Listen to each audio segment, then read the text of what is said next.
కూటమి ప్రభుత్వం పరిపాలన ఎలా ఉందండి మీరేం చెప్తారు?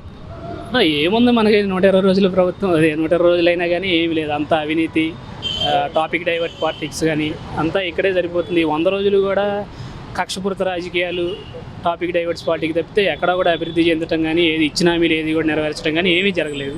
ఈ 120 రోజుల్లో కూడా మనం చూస్తే కక్షపూరిత రాజకీయాల కింద వస్తే కనుక ప్రతిపక్ష నాయకుల్ని జైల్లో వేయటం కానీ, నాయకుడికి సెక్యూరిటీ తీసేయటం కానీ మొత్తం ఇలానే జరుగుతూ వచ్చింది. సెక్యూరిటీ పరంగా వస్తే మనం నీకు ఒకటి చూపిస్తా అన్న, మన లోకేష్ గారు ఆయన ట్విట్టర్ అకౌంట్లో ట్వీట్ చేశారు.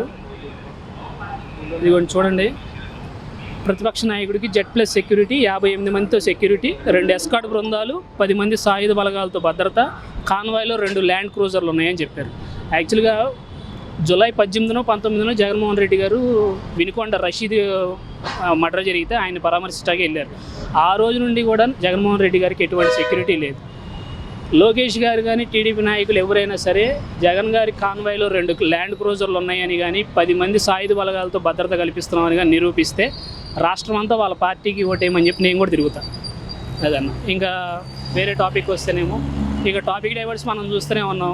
జూన్ 4వ తారీఖు రిజల్ట్ వచ్చి 12వ తారీఖు ప్రమాణ స్వీకారం చేశారు. జూన్ మొత్తం ఏమో మనకి ఋషికొండ ప్యాలెస్ గురించి సరిపోయింది. జూన్లో మనం చూస్తేనేమో మొత్తము ఋషికొండ ప్యాలెస్ గురించి, జూలై చూస్తేమో శ్వేతపత్రాలు అని చెప్పి, ఆగస్టులోకి వచ్చేసేమో మన ముంబై నటి గురించి తీసుకొచ్చారు, సెప్టెంబర్లోనేమో లడ్డు, తిరుపతి లడ్డు, ఇప్పుడు అక్టోబర్కి వచ్చేపాటికేమో షర్మిల గారి విషయం, ఇంకా నవంబర్కి వేరే టాపిక్ ఏమో తీసుకొస్తారేమో చూడాలి. అంతా ఇంతే, టాపిక్ డైవర్ట్స్ గురించి సరిపోతుంది కానీ ఎక్కడ కానీ పరిపాలన కానీ. ఇప్పుడు ఏదైతే మనకి సూపర్ 6 ఇచ్చారో, సూపర్ 6లో ఒక పెన్షన్ తప్పితే కూడా ఇంతవరకు వేరే చేసింది ఏం లేదు. ఇసుక ఫ్రీ ఇసుక అన్నారు, మనం ఇక్కడ చూస్తూనే ఉన్నాం కార్మికులు పనులు లేకుండా ఎలా కూర్చున్నారు అనేది. ఇక పెన్షన్ అంటారా, అది మంత్లీ ఒకసారి జనాలకు గుర్తొస్తుంది కాబట్టి అది ఒక్కటి చేశారు. ఇప్పుడు 60 లక్షలు పెన్షన్లు ఇచ్చినప్పుడు దాదాపు వీళ్ళకి 600 కోట్ల రూపాయలు బడ్జెట్ ఎక్కువ అవుతుంది. జగన్మోహన్ రెడ్డి గారు 3,000 ఇస్తుంటే 4,000 ఇస్తున్నారు కాబట్టి. కానీ ఎన్ని పెన్షన్లు తీసేస్తున్నారు అనేది మనం చూడాలి కదా. ఇప్పుడు దగ్గర 2,30,000 పెన్షన్లు ఏమో తీసేస్తారు. అక్కడే 100 కోట్లు బడ్జెట్ తగ్గించేయడం జరుగుతుంది. అలా ఇట్లా టాపిక్ డైవర్ట్స్ కానీ కక్షపూరిత రాజకీయాలు ఇలా చేసుకుంటూ రావడమే సరిపోతుంది వెనకంతా కూడా. ఈ రోజు నుంచి మహిళలకు ఉచిత గ్యాస్ బండ్ల ప్రక్రియ బుకింగ్ కూడా కొనసాగుతుంది, మీరేమంటారు? మనం చూసాం కన్నా, ఇప్పుడు గ్యాస్ అనేది ఫ్రీ అని చెప్పి ఆయన మేనిఫెస్టోలో పెట్టాడు. ఇప్పుడేమో మనకి ఫస్ట్ బుక్ చేసుకొని తీసుకుంటే ఆయన సబ్సిడీ వెనక్కి వేస్తానని చెప్తున్నాడు. ఎట్లా ఉందంటే ఇది, ఇక రేపొద్దున ఫ్రీ బస్ ఎట్లా ఉంటుందంటే ముందు మీరు జర్నీ చేయండి, తర్వాత ఆన్లైన్లో అప్లై చేసుకోండి రిఫండ్ కోసం అని చెప్తారేమో, అట్లా ఏమో తీసుకొస్తారేమో. మరి ఇట్లా విచిత్రంగా ఎట్లా అంటే పబ్లిక్ని డైవర్ట్ చేయడం తప్పితే ఎక్కడా కూడా పరిపాలన చేస్తున్నట్టు ఎక్కడా కూడా కనిపించట్లేదు. అలాగే చూసుకుంటే కనుక ఈ మధ్యకాలంలో షర్మిల గారి, జగన్ గారి ఆస్తుల వివాదం గురించి మీరేమంటారు? యాక్చువల్గా అయితే నా మంత్లీ ఏదో ఒక టాపిక్ తీసుకురావడం తప్పితే ఇప్పుడు షర్మిల జగన్ గారి అది పర్సనల్ ఇష్యూ. వీళ్ళ పబ్లిక్ హ్యాండిల్లో వాటిని పబ్లిసిటీ చేయడం అనేది ఎంతవరకు కరెక్ట్ ఆయన ఆలోచించుకోవాలి. ఎక్కడైనా సరే షర్మిల గారు కానీ టీడీపీ నాయకులు కానీ ఎక్కడైనా సరే జగన్ గారు ఆస్తులు ఇవ్వలేదు అని చెప్తున్నారు. కానీ ఈ గత 10 ఏళ్లలో 200 కోట్లు ఇచ్చారని జగన్మోహన్ రెడ్డి గారు చెప్తున్నారు. దాని గురించి ఎవరు కూడా మాట్లాడట్లేదు. వైఎస్ రాజశేఖర రెడ్డి గారు ఆస్తులు పనిచేసిన తర్వాత జగన్ గారు దాని స్వతార్జితంలో ఆయన సొంతగా ఉన్న ఆస్తుల్లోంచి వీళ్ళకి కొన్ని వాటాలు రాశారని కూడా ఎవరూ చెప్పుకోవట్లేదు. కేవలం ఆస్తులు ఇవ్వట్లేదని ఒక విష ప్రచారం చేయడం తప్పితే వేరేదేం జరగట్లేదు. యాక్చువల్గా ఇది ఏంటంటే జనాలు ఓట్లతో గెలుచుంటే పరిపాలన చేసేవాళ్ళు, వీళ్ళు ఓటింగ్ మిషన్లతో గెలవటం వల్ల ఇలా చేయడం జరుగుతుంది. పరిపాలన చేతగాక ఆలయాల మీద విమర్శలు చేయడం తప్పితే ఇంకోటి ఏం కనపడట్లేదు. జగన్మోహన్ రెడ్డి గారు విషయం నాగు అంటూ కూడా షర్మిల గారు వ్యాఖ్యలు చేస్తున్నారు, ఎంతవరకు కరెక్ట్ అంటారు? అదే అన్న, యాక్చువల్గా ఆయన ఇప్పుడు టాపిక్ డైవర్ట్ చేయడం కోసం జనాలకి పథకాలు ఏమి ఇవ్వట్లేదు. వీటిని డైవర్ట్ చేయాలంటే ఒక్కొక్కరిని వాడుకుంటూ రావాలి. అయితే చంద్రబాబు నాయుడు గారికి తెలుసు జగన్మోహన్ రెడ్డి అనే వ్యక్తి మరొకసారి గెలిస్తే వీళ్ళకి పుట్టపురోత్తరాలు ఉండవని చెప్పి దొరికిన ప్రతి ఒక్కరిని ఎక్కువ పెట్టుకుంటూ వచ్చారు జగన్మోహన్ రెడ్డి గారు. చివరికి ఆయన ఓడించడం కుదరక ఇంట్లో వాళ్ళ మనుషుల్ని తీసుకొచ్చి ఆయన మీదకి ఇలా విష ప్రచారం చేయడం జరుగుతుంది.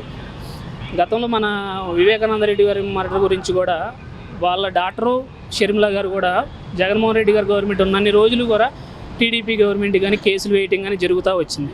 వీళ్ళ గవర్నమెంట్ వచ్చిన తర్వాత ఇంతవరకు ఒక్కరోజు కూడా దాని గురించి ప్రెస్ మీట్ పెట్టిన దాఖలు లేవు.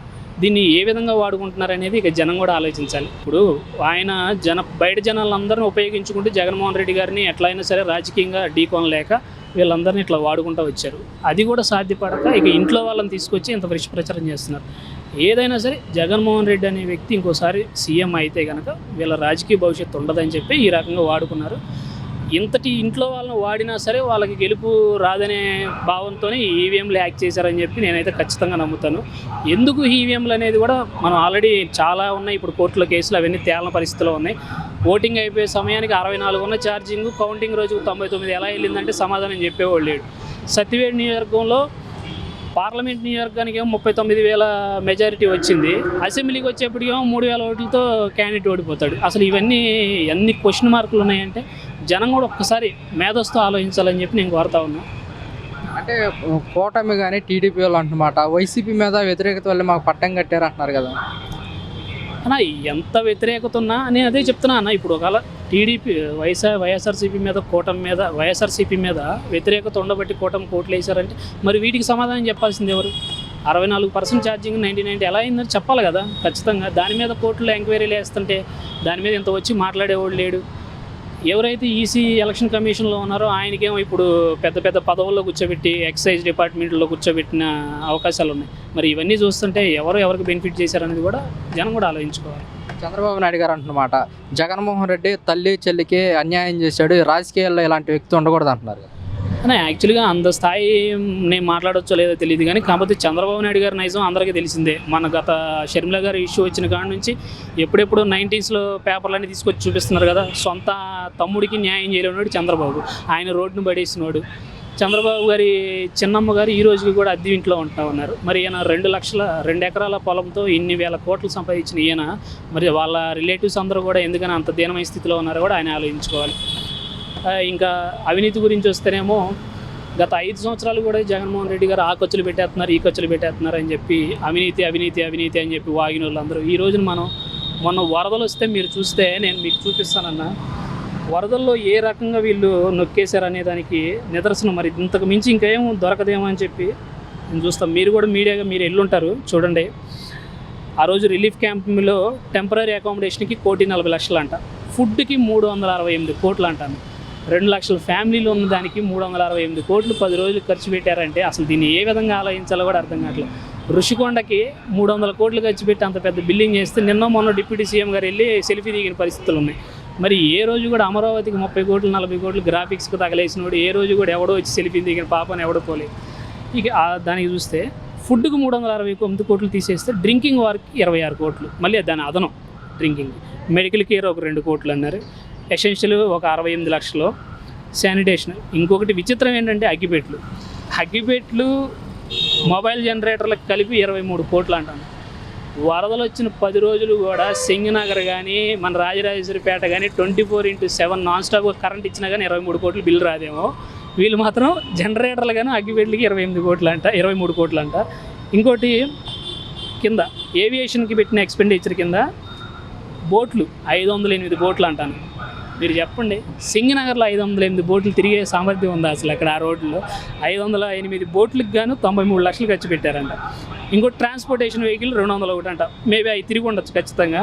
స్విమ్ చేసేవాళ్ళు 1,500 మంది అంట. మరి ఎవరిని గాయపడారు 1,500 మంది ఎక్కడ ఈత వేసారో ఎవరికి అర్థం కాని పరిస్థితి.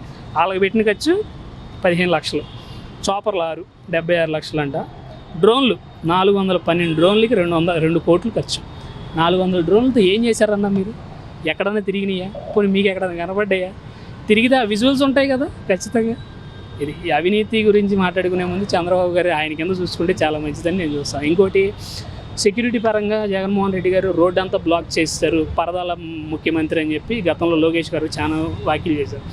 ఇప్పుడు వీళ్ళు అధికారంలో వచ్చిన కారణం నేను ఇప్పుడు చెప్తాను, పరదాలు అనే దానికి ఇప్పుడు మన కరకట్ట ఏదైతే చంద్రబాబు నాయుడు గారి కరకట్ట ఉందో అవి మొత్తం లోటస్ ప్యాలెస్, లోటస్ కాడ నుంచి కరకట్ట నుండి సెక్రటరీ దాకా మొత్తం బారికేట్లే.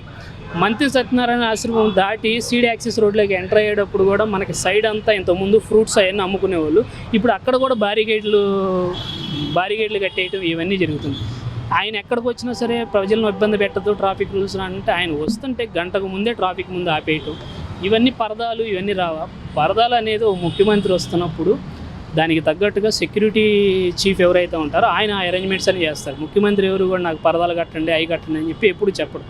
జగన్మోహన్ రెడ్డి అనేవాడు మాస్ లీడరు, ఆయనకి తగ్గ సెక్యూరిటీ ఆయనకి ఎప్పుడూ ఉంటుంది. దాన్ని విషప్రచారం చేసి ఇప్పుడు నిన్న ఏదో జీవో ఇచ్చారు, 1,44,00,000 పెట్టి సీసీ కెమెరాలకి 80 లక్షలు అంట. మరి ఎక్కడెక్కడ పెడతారో, మరి ఆయన జిల్లా అంతా పెట్టుకుంటాడేమో తెలియదు కానీ 81 లక్షలు సీసీ కెమెరాలకి.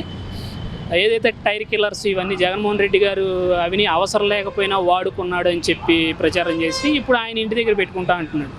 రోడ్డు అంతా బ్లాక్ చేశారంట. ఇప్పుడు మీరు కరకట్ట మీదకి వెళ్తే చంద్రబాబు నాయుడు వెళ్ళి ఇంటి ముందు అది ఆల్రెడీ ఇల్లీగల్ కన్స్ట్రక్షన్, దానిలో కూడా జనాలు రాకోకుండా బ్యారికేడ్లు పెట్టేశారు. ఎవరు ఫ్రీగా ఏం తిరగట్లేదు కదా అక్కడ.